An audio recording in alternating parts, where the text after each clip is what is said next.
A gente começa agora mais um Conversas e Conexões e a gente viaja longe hoje para poder encontrar essa entrevistada aqui, que está dividindo tela comigo. É a Juliana Gortilla, né, que está à frente de um escritório de designers em Saint-Étienne, no centro da França. E é brasileira, ela é a única mulher e a única brasileira nesse grupo, nesse coletivo de designers.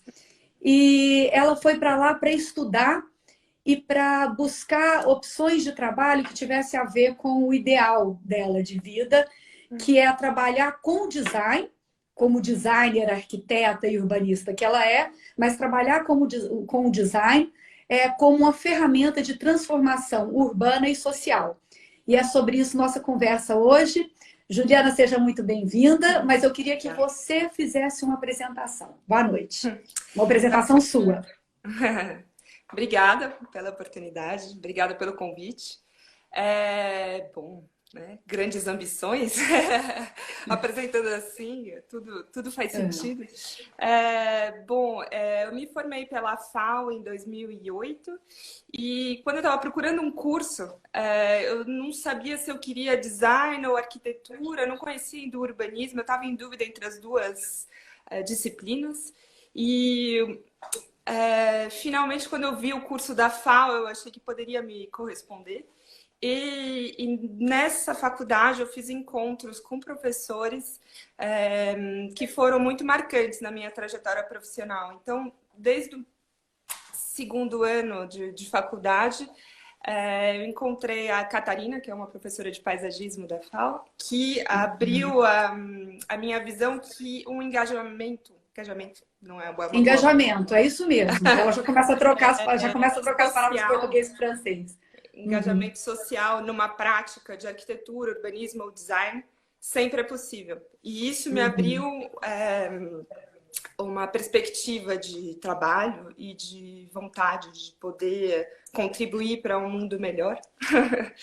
E é isso que eu tento fazer atualmente. Então, eu já estou formada há 12 anos e eu moro em Saint-Étienne há 9 anos. Vou deixar você perguntar outras coisas. Pois é, e como é que você foi parar em Saint-Étienne? O que te atraiu nessa cidade francesa? A princípio, quando eu estava fazendo o meu trabalho de graduação da FAO, sobre intervenções urbanas e sobre como democratizar a prática de urbanismo, de arquitetura ou de design, muitas das minhas referências eram francesas. Vários, quando eu procurava, eram coletivos de arquitetos franceses ou coletivos de designers franceses. E eu fiquei com essa ideia, pensando, um dia, quero saber o que rola lá, né? Por que tanta gente vem da França, enfim. E eu encontrei, isso foi bem marcante também na minha trajetória, numa visita à Bienal de Veneza de Arquitetura em 2006, eu entrei no pavilhão francês, eu vou chegar em Saint-Étienne. Tá. Eu entrei no pavilhão francês. A gente está viajando junto, vai lá. E era um pavilhão que era uma exposição onde o curador era o Patrick Bouchamp, que é um arquiteto e advogado. E é importante essa precisão. E a exposição não eram só projetos impressos e fotos magníficas na parede, era um projeto em processo. A gente entrava dentro de um pavilhão onde tinham pessoas morando durante a Bienal. Enfim, toda essa história dos franceses, esse pavilhão, eu fiquei com essa vontade e, de repente, eu me disse que eu precisaria completar, ou eu gostaria de completar essa minha formação de arquiteto urbanista com uma pegada um pouco mais de sociologia e de participação popular. E procurando cursos, eu achei Saint-Étienne. Então eu vim para cá fazer um mestrado que chama Espaço Público, Design, Arquitetura e Usos, e Usos e Práticas Sociais. Eu traduzi literalmente, não é o bom sentido, mas... Não, mas dá para entender perfeitamente.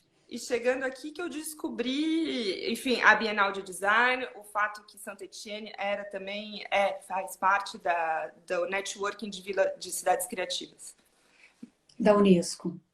Então, assim, foi uma viagem longa, mas de repente eu cheguei em Saint-Étienne e aqui que eu fui descobrindo enfim, a riqueza e a capilaridade. Eu acho que essa palavra que você usou outro dia eu achei bacana. As conexões dessa cidade com o resto do mundo.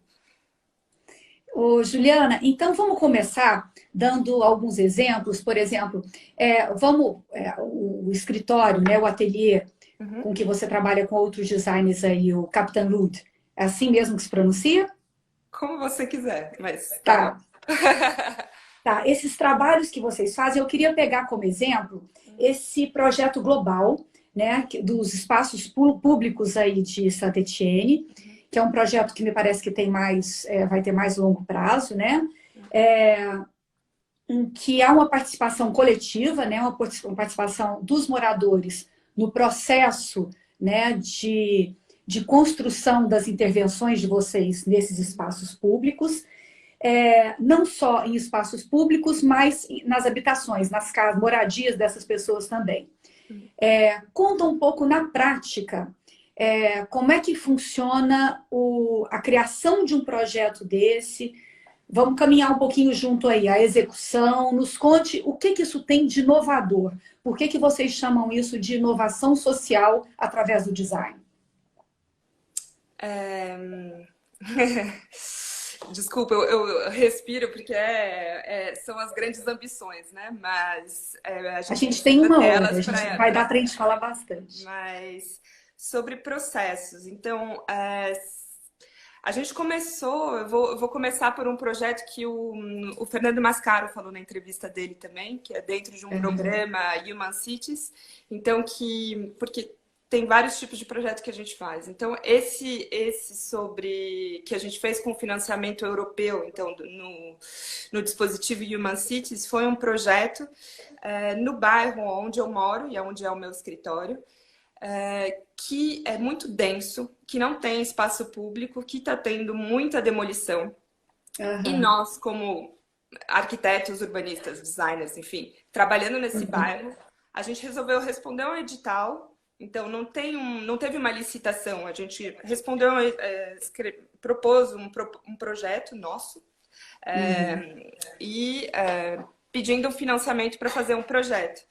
E a gente teve o acordo desse financiamento. A gente começou aí nessa rua, onde era no bairro muito denso. A gente determinou uma rua onde fazer um projeto.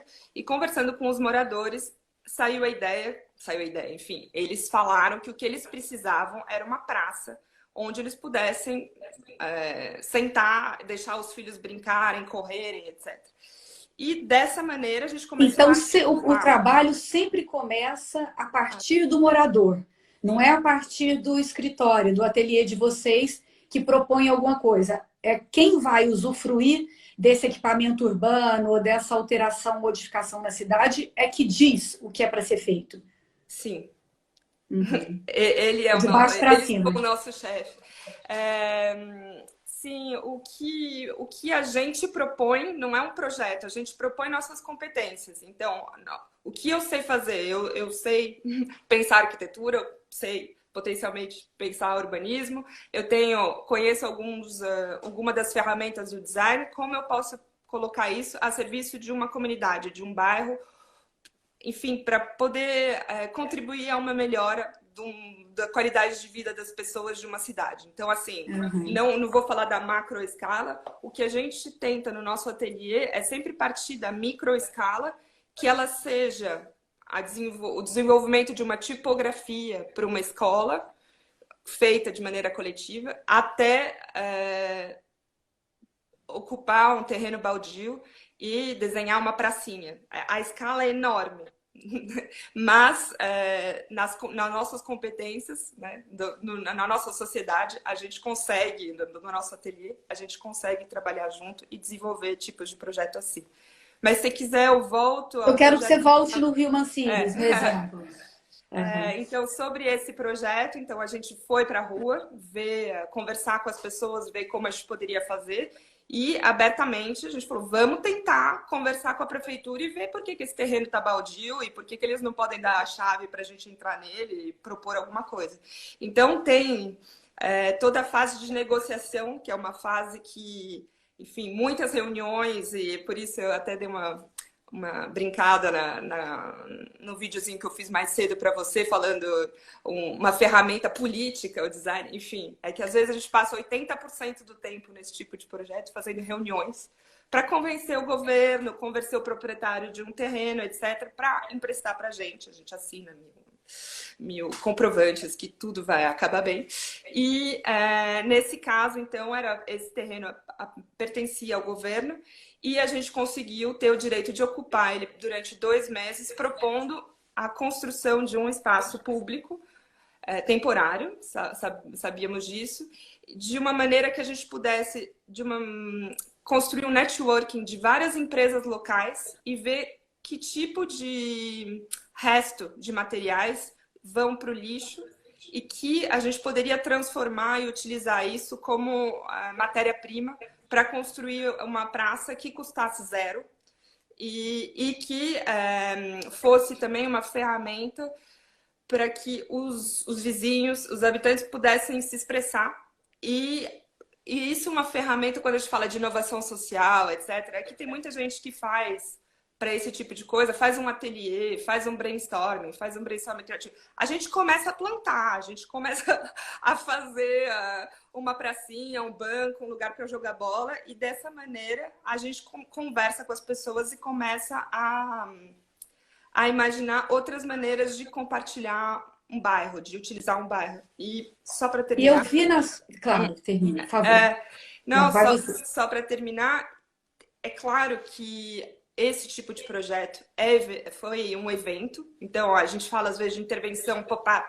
Então, coisas que vêm, ocupam um espaço e desaparecem depois como ativação de território. Isso a gente acredita, mas o que a gente acredita desse pop-up, enfim, quando ele vive, é que é um demonstrador, demonstrativo de um bairro diferente, de uma maneira diferente que a gente gostaria de se apropriar de uma cidade. E aí está o aspecto de inovação. É que a gente faz em escala 1. E não é só escala 1, uma maquete em escala 1. É em escala 1, relações humanas dentro de um espaço.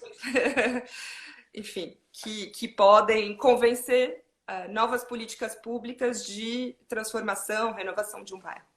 Vou deixar você falar. Não, você que é para falar aqui. Eu só vou fazendo intervenções para trazer coisas que eu acho importantes também. Eu vi que vocês, nas fotos que você me mandou, né, no caso dessa praça, vocês se instalam na praça, né? Vocês montam a barraquinha do escritório de vocês lá e vocês ficam trabalhando de lá mesmo. Vocês não ficam isolados no escritório, né? É feito um canteiro de obras ali com a presença de vocês. Sim, sim. Eu acho que a permanência no espaço de trabalho é o mais importante, porque, enfim, eu não acredito muito em reunião ou sei lá, eu acho que estando no lugar, já para a gente ter uma sensibilidade do que esse lugar precisa, assim, só material, formal, espacial, enfim. E também a gente se coloca à disposição das pessoas que podem vir conversar com a gente e falar quais são as prioridades delas para esse bairro de projeto. Porque às vezes em reuniões públicas tem sempre as pessoas que falam melhor, ou que não tem vergonha, que levantam a mão o tempo inteiro e que, no fim, pensam que representam os outros e talvez não. Então, a gente acha que se instalar no lugar de projeto é muito importante. E tem outro tipo de projeto que a gente faz, mas se você... Não, peraí, antes de você ir para o outro. E como é que é a participação das pessoas de fato? Como é que vocês mobilizam as pessoas para elas irem para esse lugar, para elas entenderem, ó, a gente quer ouvir vocês e a gente quer que vocês participem aqui com martelo, com escrita, com cada um com a sua habilidade. Como é que isso funciona na prática? A gente acredita muito do convite pelo exemplo. Enfim, sobre se eu quero que as pessoas participem ou que falem, eu sou a primeira a participar e eu sou a primeira a falar. Então, se eu quero fazer um trabalho que melhore um bairro, eu começo na minha escala melhorando o bairro. Então, às vezes, eu ia sozinho para esse terreno baldio, eu, formada, FAUSP, mestrado, etc. Eu lá com um saco de lixo jogando, arrumando as coisas, começando a fazer jardinagem, enfim. Não tem problema. Eu falo isso do diploma, porque às vezes tem pessoas que falam, não, não. Enfim, tem outras pessoas que podem fazer isso. Não, eu tô me colocando na situação de começar a melhorar um bairro e dessa maneira as pessoas se reconhecem e começam a se aproximar e falam, olha, obrigada que você está fazendo isso para o meu bairro, espera que eu vou te ajudar. E dessa maneira a gente constitui uma ligação e começa a projetar e a conversar e pensar de outra maneira. Às vezes em reunião pública ou convite, as reações que vêm são sempre as mesmas, as reclamações, o que o lixeiro não... A pessoa não passou para limpar, o lixo está lá, o cachorro faz isso, faz aquilo, sabe? Eu acho que para ter o positivo... Ser humano. No final, ser humano é igual em todo canto. Começar no positivo. É. Ô, Juliana, e você falou dessas experiências como transitórias, né, experimentais. Isso quer dizer que, por exemplo, isso não vai ficar para sempre? Esse terreno baldio que vocês ocuparam e que fizeram intervenções, isso depois de 2, 3 meses é tudo desmontado e a população que adorou aquilo perde aquela experiência? Como é que funciona? Isso é o mais difícil de administrar nesse tipo de projeto que a gente sabe que é temporário e é que a gente assume o pop-up, enfim, que abre e fecha, desaparece.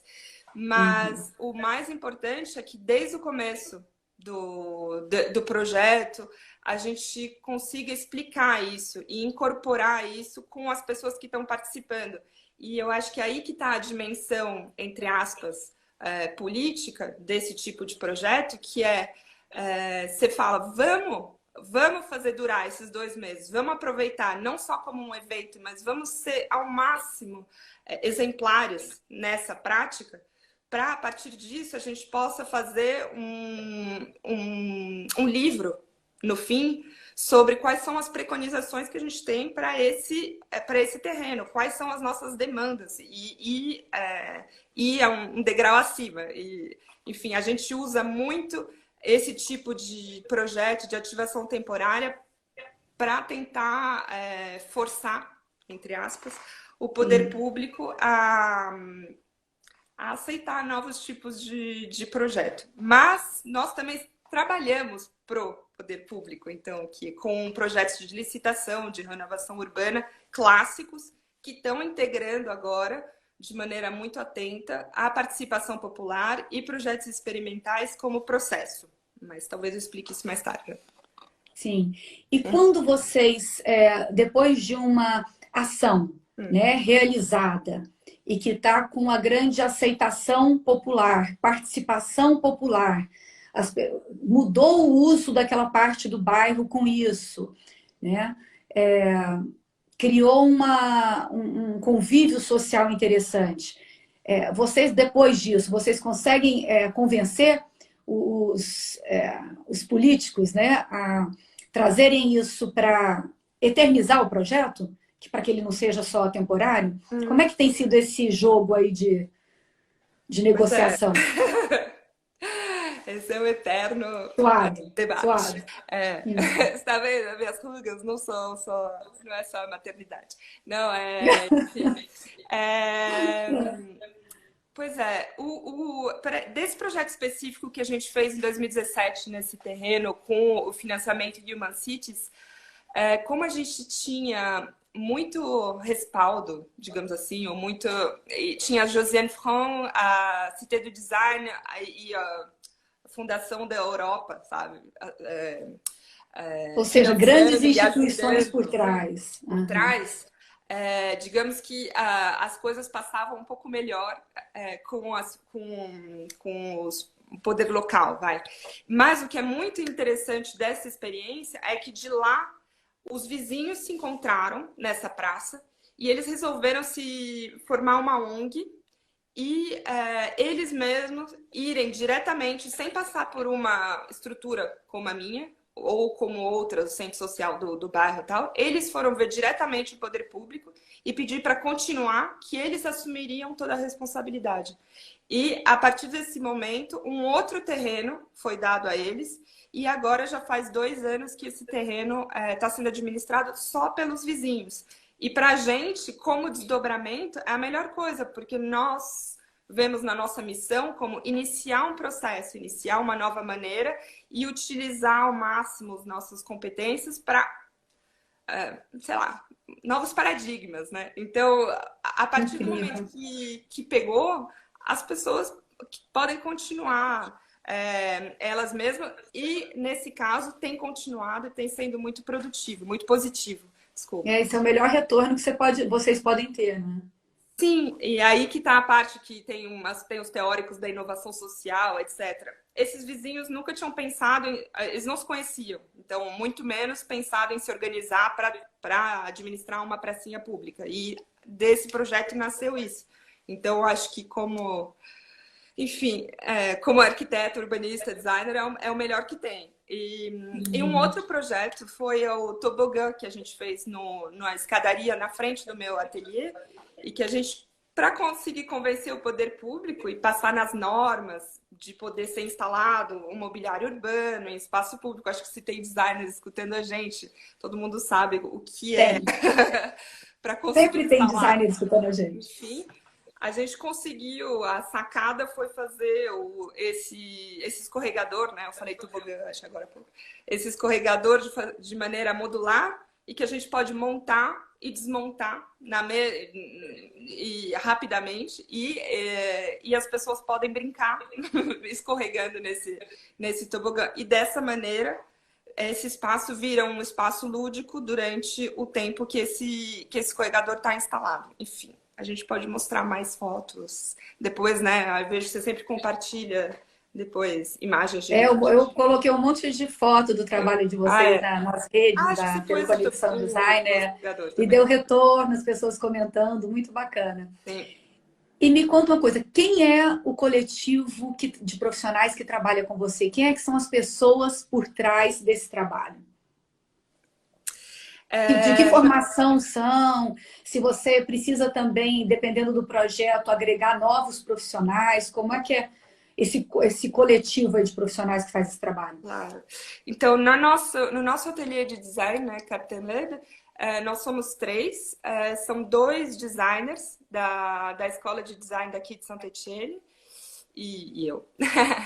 E dos meus 2 sócios, um trabalha bastante com ilustração e design digital, programação, e o outro trabalha bastante com design gráfico e marcenaria, enfim, 2 coisas.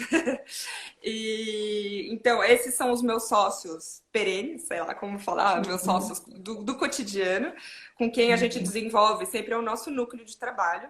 Então, dá para ver que são 3 competências bem diferentes, mas que a gente se encontra na preocupação comum de desenvolver projetos com os futuros usuários, não só vizinhos, tal, mas os futuros usuários. Claro que quando a gente desenvolve projeto de renovação urbana, de revitalização urbana, e enfim, a partir do momento que a gente sai do nosso ateliê, a gente trabalha sempre com outros arquitetos, urbanistas, paisagistas, sociólogos.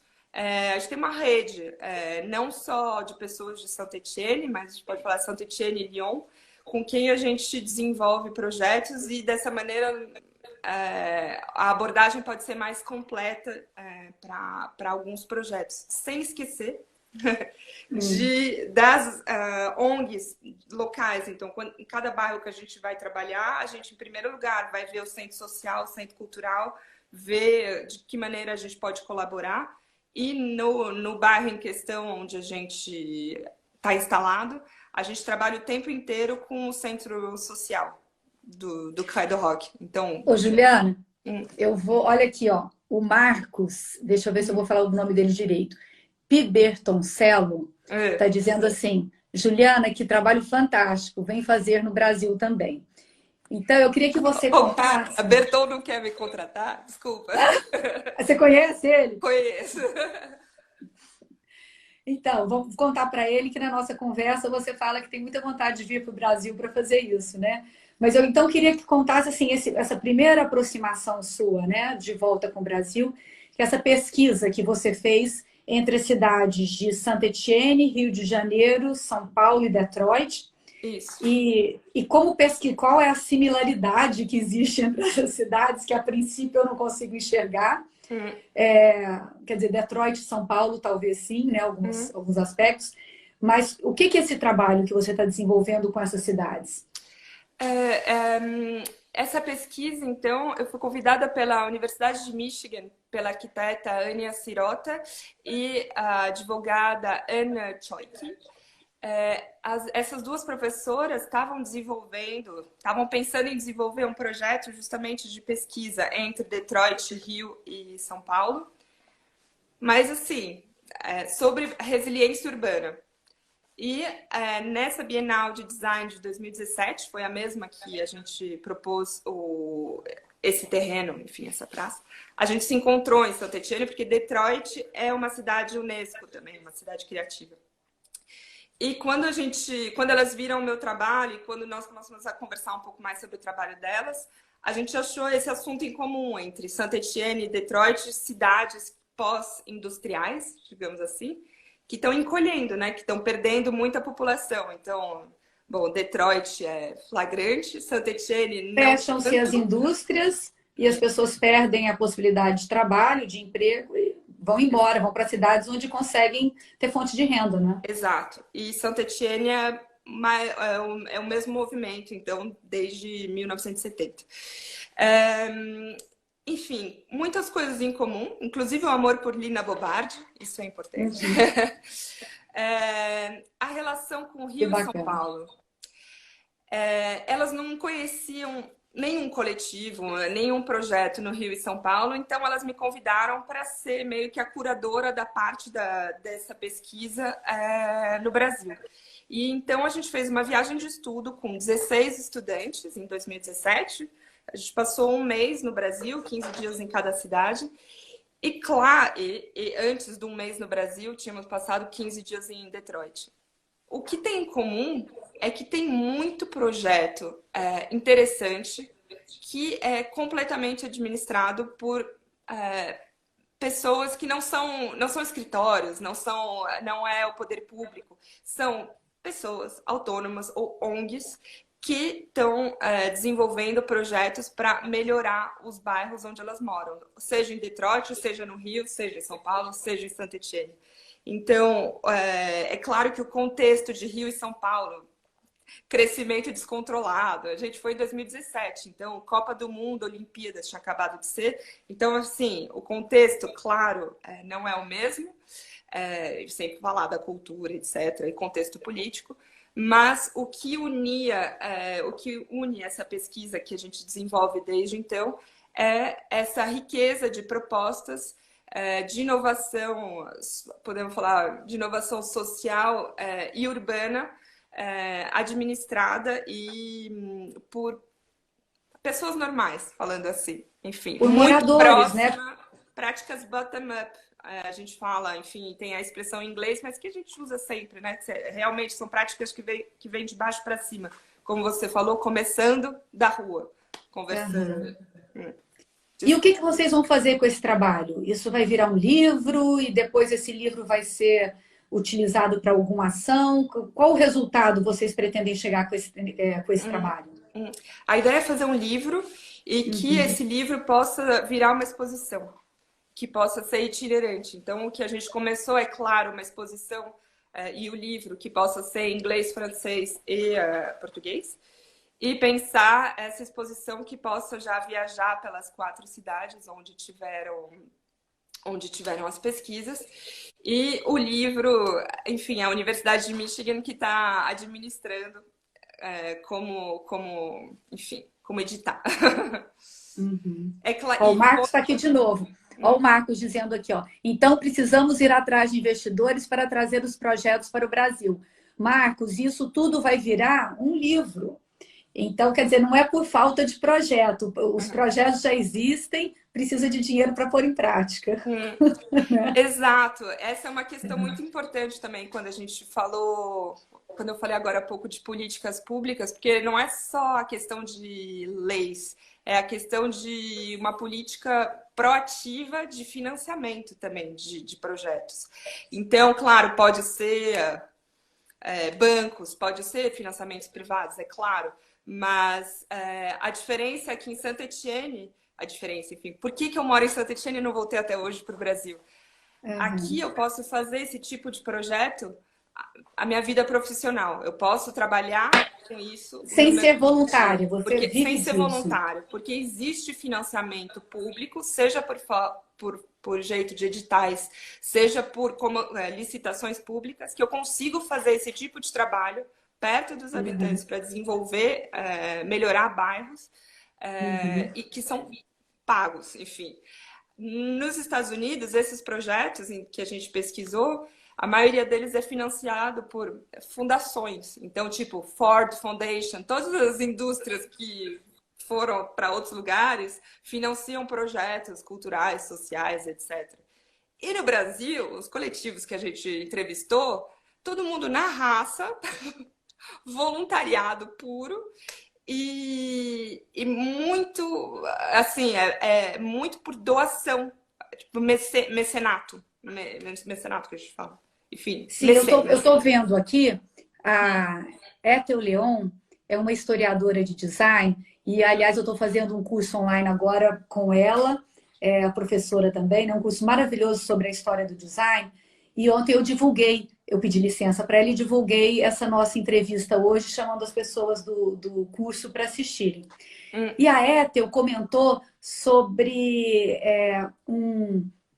um trabalho que ela conhece de Saint-Étienne há muitos anos. Eu queria que você escrevesse aqui o nome chega dessa aí. pessoa que me parece que foi a precursora, o precursor desses trabalhos todos. Hum, E a Ethel também comentou que ela tentou trazer, quando ela conheceu isso há muitos anos em Saint-Étienne, que ela tentou trazer essa iniciativa para um bairro chamado Barão Geraldo, na cidade de Campinas, hum, que é o bairro, inclusive, ali onde fica a Unicamp, né? Os ah, professores todos. É um bairro muito interessante. hum, Mas que ela não conseguiu colocar em prática, provavelmente por essas dificuldades todas que você está dizendo, hum, né? Por falta de uma hum, política proativa que, mesmo que de repente não financie, mas que facilite o trabalho de quem quer fazer, né? Das hum, iniciativas populares, né? Ou de escritórios como os seus, hum, como o seu. hum, Você chegou a comentar comigo, hum, e eu fui atrás e gostei muito dessas iniciativas que tem em São Paulo. Uma é a Cidade Precisa, que é hum, bem parecido, né? Todo o conceito com o trabalho hum, de hum, vocês. hum, Me parece que eles fizeram intervenções e fazem no Largo da Batata, ali hum, na Zona Oeste, próximo sim. do bairro de Pinheiros, em São Paulo. E uma outra colega sua, da FAO, que é uma arquiteta e urbanista também, que é a Cristiana Rodrigues, ela me falou de um programa chamado A Cidade Ativa, Hum, que são Cidade Ativa, sem o hum, artigo A, que são iniciativas muito parecidas com a de vocês, mas hum, pelo que eu li lá no site deles, tudo, são pessoas que são todos profissionais que se voluntariam para fazer esses projetos. Quer dizer, tem os escritórios de arquitetura e tal, e vivem de outros trabalhos, mas pelo que eu entendi, parece que se voluntariam para fazer esse outro tipo de pois é. trabalho de inovação social através do design como intervenção urbana. Haja devoção. É. Mas eu parabéns para essas pessoas. Não, eu tentei fazer isso por um pouco entre 2008, quando eu me formei, até 2011, quando eu vim para cá. Eu tentei fazer isso em paralelo. Eu trabalhava como designer gráfico no Instituto Tomiotaki e eu tentava desenvolver projetos dessa maneira no meu tempo livre. E mas chega uma hora que é difícil, porque ir para a rua, conversar com as pessoas, desenvolver projeto, construir os projetos você mesmo, pedir as autorizações, tudo isso só no tempo livre, haja tempo livre. E eu acho que, ainda mais numa cidade como São Paulo, enfim, em cidades densas dessa maneira, enfim, não é uma questão de densidade, porque eu vejo Saint-Étienne que é menos denso, Detroit, mas eu acho que esse tipo de ação, usando o design como maneira de desenvolver o lado social e o contexto urbano, é muito importante e precisaria de uma política proativa. Enfim, eu estou pensando ao mesmo tempo que eu falo, desculpa se eu Não, é isso não aí. está Tá clara a minha correto. resposta, mas eu Tá sempre fico clara. muito chateada com esse contexto, porque, por exemplo, aqui na França, todos os meus colegas arquitetos que trabalham com esse tipo de projeto não podem se inscrever, tipo no CAL, sabe? Que todos os arquitetos urbanistas são inscritos no CAL. Aqui, se nós somos O inscritos no conselho, né, conselho, exato, da obrigada. profissão. Se aqui eu sou inscrita no conselho, eu não posso desenvolver projetos experimentais. Todos os meus projetos têm que passar nas normas, nas regras, etc. Então, eu acho que quando a gente fala isso de inovação, de tentar impulsionar, etc., o jeito que eu achei de burlar as regras, entre aspas, é falar que eu sou designer. Então, eu não estou inscrita. E, ao mesmo tempo, através do design, nós podemos fazer microarquiteturas, nós podemos fazer design gráfico para comunicar projetos. E, dessa maneira, a gente começa a desenvolver uma nova prática e um novo repertório também de arquitetura, de urbanismo, de design. A gente não precisa mais separar as categorias, é a criação em prol de uma cidade melhor. Então, enfim. Aliás, eu gostei brasileiro muito. ainda está difícil para desenvolver isso de maneira profissional. Eu li o material que você me mandou, você falando. Ai, perdi o que eu ia te dizer aqui. Ai. Você me falando. Retomei. Que vocês do escritório, vocês acreditam que não há como fazer intervenções na cidade, ainda que sejam intervenções pequenas, sem esse caráter multidisciplinar, né? Que não dá para ser só uma equipe de designer ou só um escritório de arquitetura, né? Eu achei muito interessante esse... E, por exemplo, vocês envolvem sociólogos, né? Conta pra gente, assim, o que o designer faz, o que o sociólogo faz, ou todo mundo faz tudo junto, como é que se precisa trazer, às vezes, um cientista de alguma área, como é que é essa riqueza desse corpo profissional quando se junta? Cortou, mas eu ouvi a pergunta. Quando a gente trabalha em cidades, né, é muito complexo de cara, porque não é só uma questão de forma, não é questão só de uso, não é uma questão só de mais árvore, menos árvores, é a qualidade de vida das pessoas e muitos parâmetros estão, né, envolvidos. Então, nesse projeto de revitalização urbana que a gente está fazendo para o governo federal, que está fazendo um projeto aqui em Saint-Étienne, de renovação urbana, nós somos uma equipe, então, como você disse, de arquitetos, sociólogos e tal, e no meio dessa equipe inteira, nós, como designers, nós somos responsáveis pela parte de mediação do projeto. Então, mediação passa pela comunicação gráfica, então quando vai ter alguma obra, quando vai ter alguma reunião de informação, etc., mas passa também pela criação de objetos e material de mediação para poder facilitar uma cocriação. Enfim, são várias palavras, mas... eu adoro essa palavra, cocriar. Como pensar um projeto numa sala com 40 pessoas. Então, podemos dizer que a ferramenta do design está a serviço desse projeto urbano nesse quesito, nessa dimensão. Nesse trabalho de costura, de mediação e de amarrar todos esses saberes tão diferentes e concretizar o projeto. Exato, exato. Então, a gente faz reunião com a socióloga, com a arquiteta, com o urbanista, com o paisagista e tal, e a gente fala, ok, vamos fazer uma reunião de 2 horas. Nessas 2 horas que as pessoas vão estar lá com a gente precisa recolher o máximo de informações positivas, úteis para o projeto. Não pode virar só um lugar que as pessoas vêm reclamar disso, daquilo, enfim.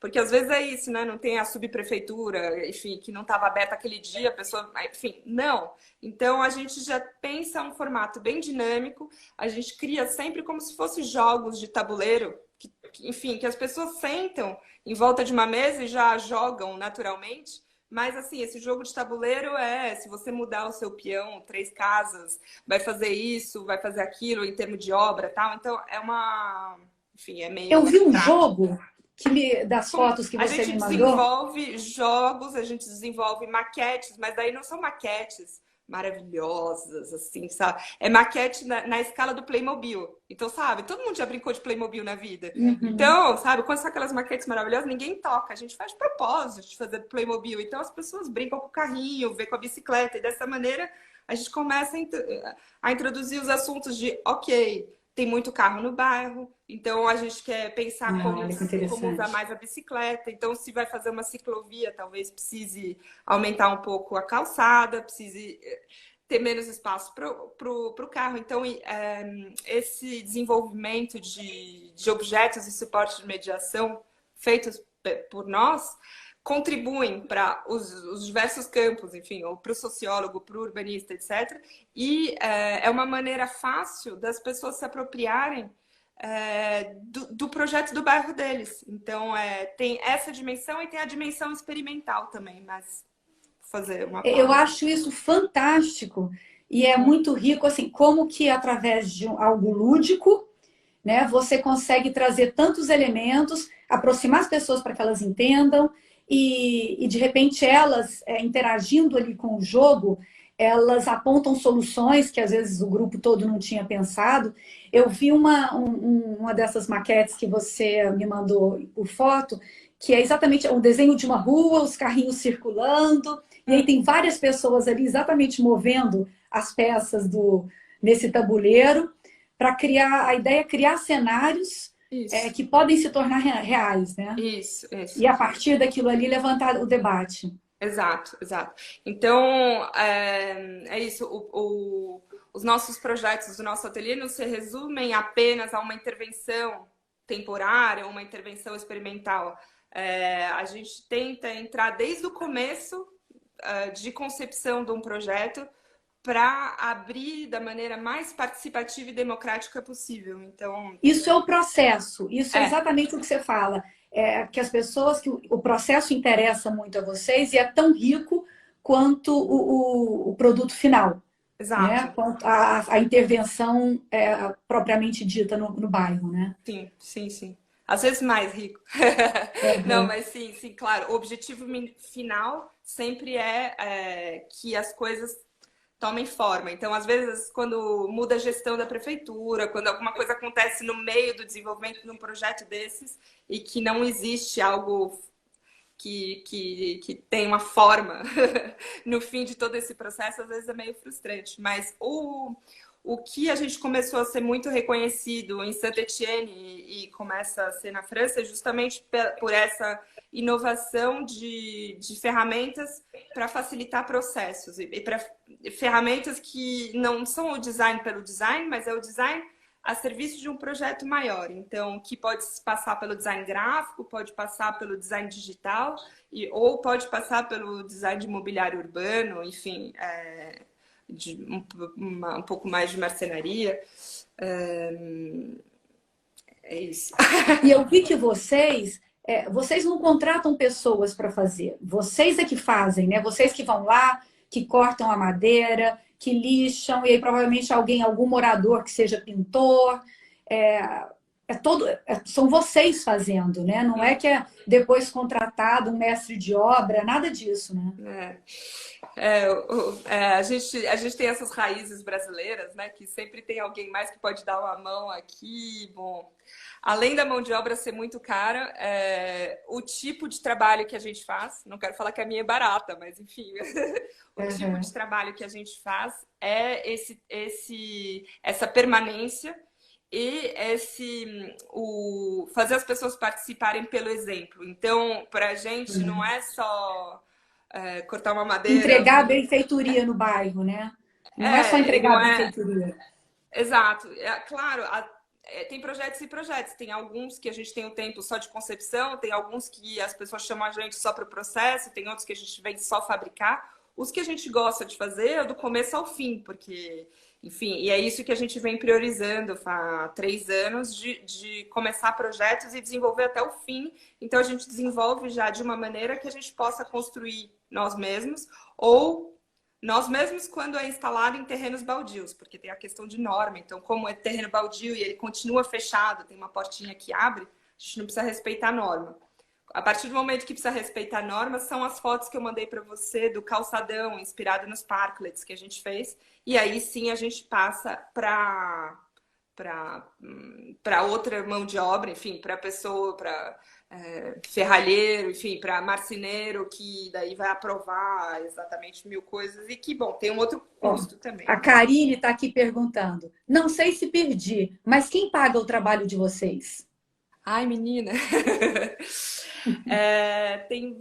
A maioria dos projetos que a gente faz atualmente são licitações públicas que nós ganhamos, enfim, projetos que a gente se candidatou com equipes multidisciplinares e que a gente consegue desenvolver. Então, imagina que sonho quando o governo de São Paulo vai propor uma revitalização urbana pedindo participação popular e pedindo que no processo do projeto tenham experimentações em escala 1. Então, assim, é esse tipo de projeto que a gente tem aplicado aqui, enfim, que tem feito.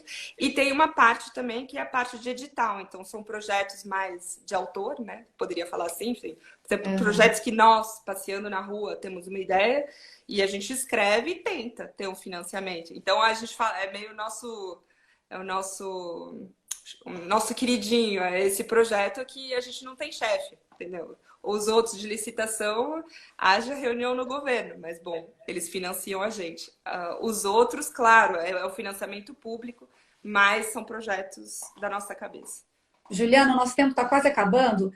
Vamos falar dos prêmios, né? Isso tudo tem dado uma visibilidade vocês têm conseguido ter visibilidade através dos prêmios. Eu queria que você, resumidamente, contasse como é que o seu trabalho foi apresentado aqui na Bienal de Arquitetura, Bienal Internacional de Arquitetura de São Paulo em 2017. Em 2017, a proposta da Bienal era bem bacana, realmente aberta para esse tipo de projeto, de processo, arquitetura como processo e a arquitetura desenvolvida com uma vocação social. Acho que era o Marcos Rosa, que era o curador dessa Bienal, e daí tinha uma chamada para projetos, e eu candidatei com o projeto desse escorregador que a gente fez aqui no nosso bairro, como elemento de ativação social e urbana. E essa ativação, eu falo de propósito, ativação, e não falo animação. Ativar parte da cidade que não está sendo usada, né? Porque às vezes a gente usa o termo animação, enfim, fazer uma festinha, enfim, não quero falar que uma festinha é menos importante do que o tobogã, mas é que falar ativação eu acho que dá um passo a mais para a questão de o que a gente quer mostrar com esse projeto. Não, claro que, né, no nosso ateliê nós gostamos de desenvolver projetos lúdicos, enfim, compartilhar um bom momento, mas a ideia é ir além. E então, nessa Bienal, esse projeto foi exposto, foi muito bacana. E desde 2013, quando a gente abriu o nosso ateliê, em todas as Bienais de Saint-Étienne, a gente sempre apresenta um projeto, sempre tem projetos expostos. E em 2017, nós fomos contemplados com o prêmio de Shenzhen Design Award para o Young Talent. por 2 projetos. Esse projeto do terreno baldio, que a gente transformou em praça, financiado pelo Human Cities, e um outro projeto de design digital, desenvolvido num hospital infantil. Mas, enfim, Só explica pra gente o que é esse prêmio, Shenzhen, que claro. ele tem a ver com as cidades criativas de design da Unesco, não tem? Sim, É um sim. prêmio chinês?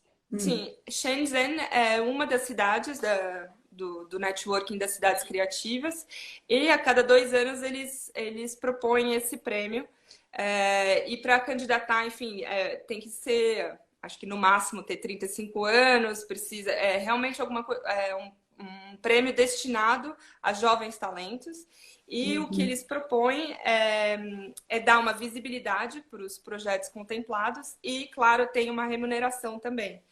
E esse projeto, o que é muito interessante, esse prêmio, é que tem uma pré-seleção, nós candidatamos para o comitê gestor de Saint-Étienne, cada designer das cidades criativas tem que candidatar para o comitê gestor, eles fazem uma pré-seleção e depois são eles que apresentam a gente para Shenzhen. E, enfim, em 2017, então, com 2 projetos. Então, a gente ganhou, a gente teve esse prêmio para 2 projetos. E, a partir Isso desse pode momento, ser. nós viramos os queridinhos de Saint-Étienne, do poder Olha, local aqui, da prefeitura. Antes ajuda, por disso, isso o eles prêmio é olhavam a gente meio importante. assim. Né? Por isso o prêmio é importante também. Abre portas, né? Dá Claro. visibilidade, respeitabilidade, credibilidade para o projeto. A outra coisa é, e a partir desse prêmio, e com essa conexão aí com essas 38 cidades criativas, né, da Unesco, o Brasil me parece que é o país que mais tem a conquista desse título, né? Brasília, Fortaleza e Curitiba, se não me engano. Isso, Tá correto? é. A sua ideia também é, a partir disso, tentar ampliar o trabalho de vocês, do ateliê de vocês, para todas essas cidades criativas, não é isso? É Eu um, é um adoraria. sonho, é um sonho. É A claro. gente chegou a Não, conversar sobre isso, né? Mas sim. isso é um projeto? Você está trabalhando para isso? Sim, o que é muito bacana desse networking é exatamente essa possibilidade de conexão mundial. Ao mesmo tempo que a gente mora numa cidade de 200 mil habitantes, a gente está conectado e de repente tem ao mesmo tempo, no ano passado, eu e o meu sócio estávamos em Detroit numa conferência e o outro sócio estava em Yuan. Agora a gente sabe onde é, né? Yuan, na China. E assim, então, claro que nós temos uma vontade de desenvolver projetos nas outras cidades ou projetos de pesquisa, muito rico isso que a gente tem desenvolvido com Detroit. Para mim, seria o sonho conseguir desenvolver projetos concretos agora com essas cidades do Brasil. Nessa estadia em 2017 com os estudantes de Michigan, nós estivemos em Curitiba, encontramos a Rosângela da Sustentacto e encontramos a Gisele Rolic, começamos a fazer umas conexões, a Joyce do Objeto Brasil também em São Paulo. Joyce Então, Joter, estabelecer entrevistei umas conexões, recentemente. colocar um pezinho de volta no Brasil e me colocar à disposição também dessas pessoas e desses designers e ver que tipo de pontes nós podemos fazer para trocar e construir um networking que possa ser contributivo para as cidades, para melhorar a qualidade de vida e para propor coisas novas nesse painel, enfim, de criação. Parabéns. Gente, eu fiz questão de fazer essa entrevista com a Juliana, apesar da gente ter também iniciativas aqui no Brasil, mas para ela deixar claro para a gente a dificuldade que é fazer esse tipo de trabalho no Brasil. Não é que é inviável, mas ele é quase... um trabalho que precisa ser de voluntário, que precisa ser... e que é difícil, porque demanda muito tempo, né? E acaba que são iniciativas pontuais e que é difícil você levar isso para o Brasil todo se não tiver uma decisão de governo, né? Políticas proativas, né? Eu achei interessante para você nos dar o exemplo de como é que faz para o carro andar. Não que aí você não tenha as dificuldades, né? Mas mas vocês conseguem fazer o trabalho seguir, andar, Sim. né?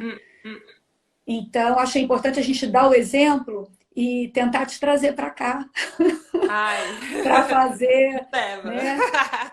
Tentar Não, fazer a estou coisa trabalhando aqui, multiplicar. né, para ver como Para a faz. gente não perder assim, os talentos, né? Como você. Né? Eu sei que você também está fazendo pontes aqui com o Brasil, você acabou de dizer, mas para que todo esse estudo e esforço seu, né, e do coletivo, tudo possa refletir aqui no seu país de origem também, né? Eu nunca pensei que eu ia morar na França mais que o ano do meu mestrado. 9 anos se passaram. Tenho um filho Uhum, francês. uhum. Mas eu volto com prazer. Então tá. Você chegou a comentar para a gente encerrar uma dica de leitura, né, sobre isso tudo que a gente está conversando, para quem quiser se aprofundar mais no tema? Eu até coloquei aqui do lado. É um livro que saiu agora, talvez, acho que está invertido, né? Saiu, é ainda, né? O Pavilhão Francês da Bienal de 2018, esse. E Uhum, o tema do livro é como construir, como construir lugares em vez de espaços. E tem uhum, toda, claro, né, a referência do Marc Auger, que já falava isso dos não lugares, etc. Mas lugares são vividos, né? Espaços são sem vida. E aqui tem todo um repertório, e é em inglês e em francês, sobre projetos inovadores, bem ligados no uso, que se inspiram no uso e na vida social para criar formas. E tem esse livro que é maravilhoso, que é brasileiro, enfim, Estética da Ginga, da Paula Jacques Berenstein, Paula Berenstein Jacques, uhum. que é sobre a arquitetura das favelas através da obra de Hélio Oiticica. Esse livro é Ai, que incrível, é bacana. maravilhoso. Gente, É nós vamos referência. colocar nas redes da feira todas essas dicas da Juliana Ótimo. para quem quiser depois ir atrás. É Celina Bobardi, para terminar. Ah, Incrível. Mas a gente compartilha isso mais tarde. isso.